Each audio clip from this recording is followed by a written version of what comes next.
Bonjour, nous allons entamer un nouveau chapitre, celui de la production. C'est un domaine que vous connaissez peut-être par l'intermédiaire de vos parents ou de vos amis.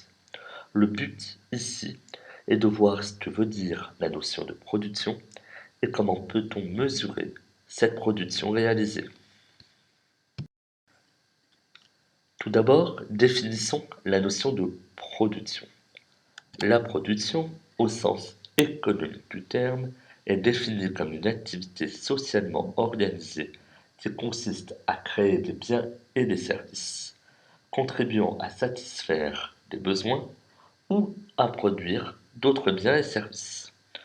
Cette définition est longue et peut-être un peu compliquée. Il faut donc la détailler point par point. Tout d'abord, il faut que l'activité de production soit organisée par la société.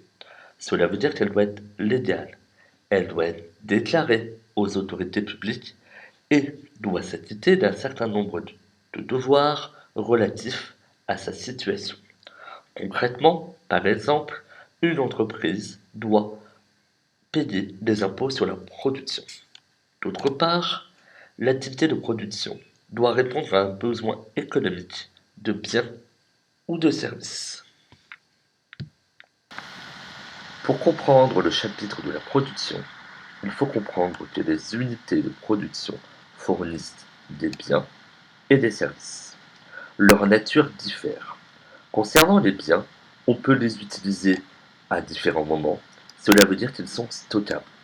Ou alors, on peut les utiliser instantanément. Ils sont non stockables.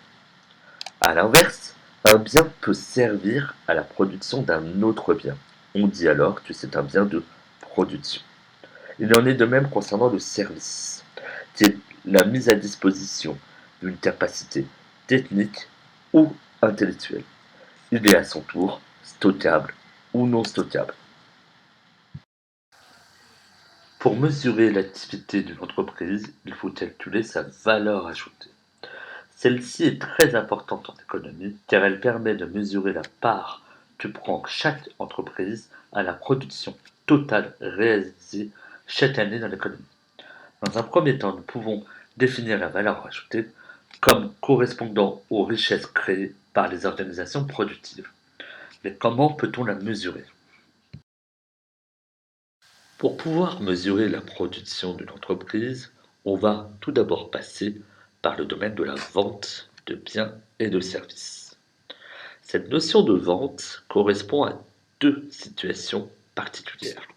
Il y a tout d'abord, pour mesurer les ventes, la quantité de biens et de services produites et vendues. Nous partirons d'un principe que toutes les quantités produites sont vendues. Cette dernière sera multipliée par le prix unitaire de chaque produit. Au final, la quantité produite et vendue multipliée par le prix unitaire va donner le chiffre d'affaires.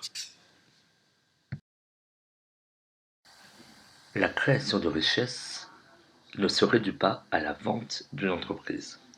En effet, lorsqu'une entreprise produit un bien, par exemple une automobile, celle-ci contient la valeur de produits que l'entreprise a utilisés sans les avoir produits.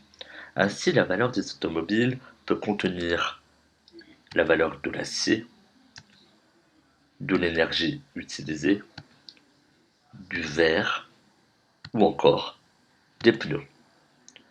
L'ensemble de ces produits sont appelés les consommations intermédiaires. Ainsi, pour pouvoir produire, une entreprise a besoin de biens et de services produits par d'autres personnes.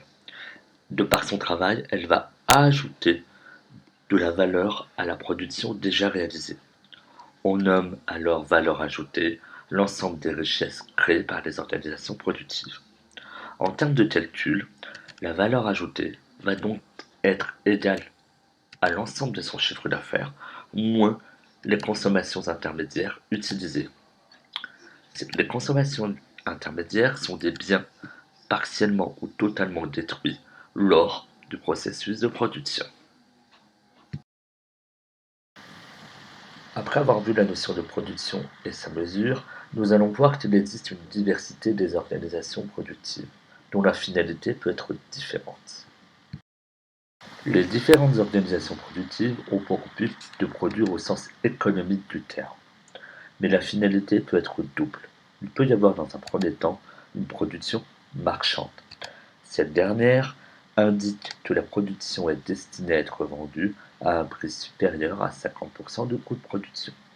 Ainsi, la production marchande a pour but de réaliser des profits.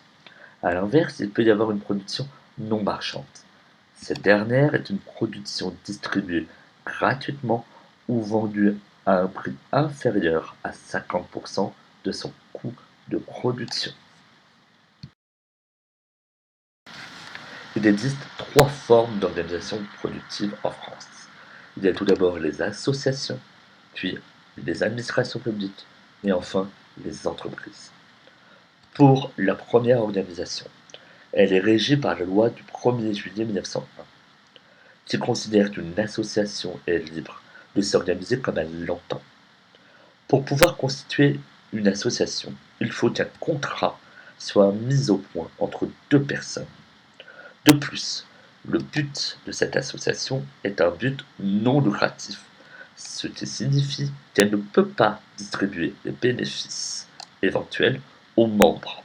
Attention, cela ne veut pas dire qu'elle n'a pas le droit de faire de bénéfices. Ensuite, une administration publique rassemble l'ensemble des unités institutionnelles dont la fonction principale est de produire des services non marchands ou d'effectuer des opérations de redistribution du revenu et des richesses nationales. Ainsi, il existe une variété de services selon le domaine de compétence. Enfin, une entreprise est une unité économique dont la fonction principale est de produire des biens et des services en vue de réaliser des échanges marchands. Les entreprises sont privées ou publiques. Elles ont pour but de réaliser des bénéfices et elles sont d'un ensemble très vaste et très hétérogène.